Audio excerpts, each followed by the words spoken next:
मसीत वेंदा जे पई ते वनते खुदा को मेरे सलाम देवी।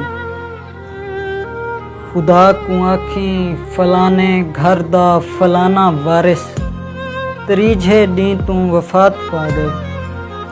खुदा को आखी फलाने घर विच यतीम रहंदन।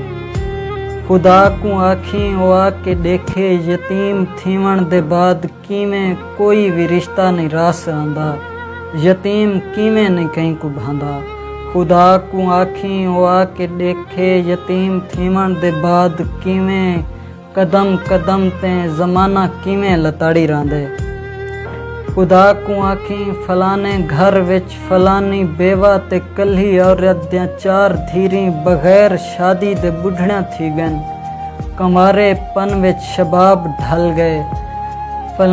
फलां दे चेहरे ते झुर्रियां हन, फलां दे चेहरे दा रंग पीला, कहीं दे थोड़े दा रंग नीला। खुदा को आखी ओ आके देखे जहेज सब दियां जवानियां खा गए।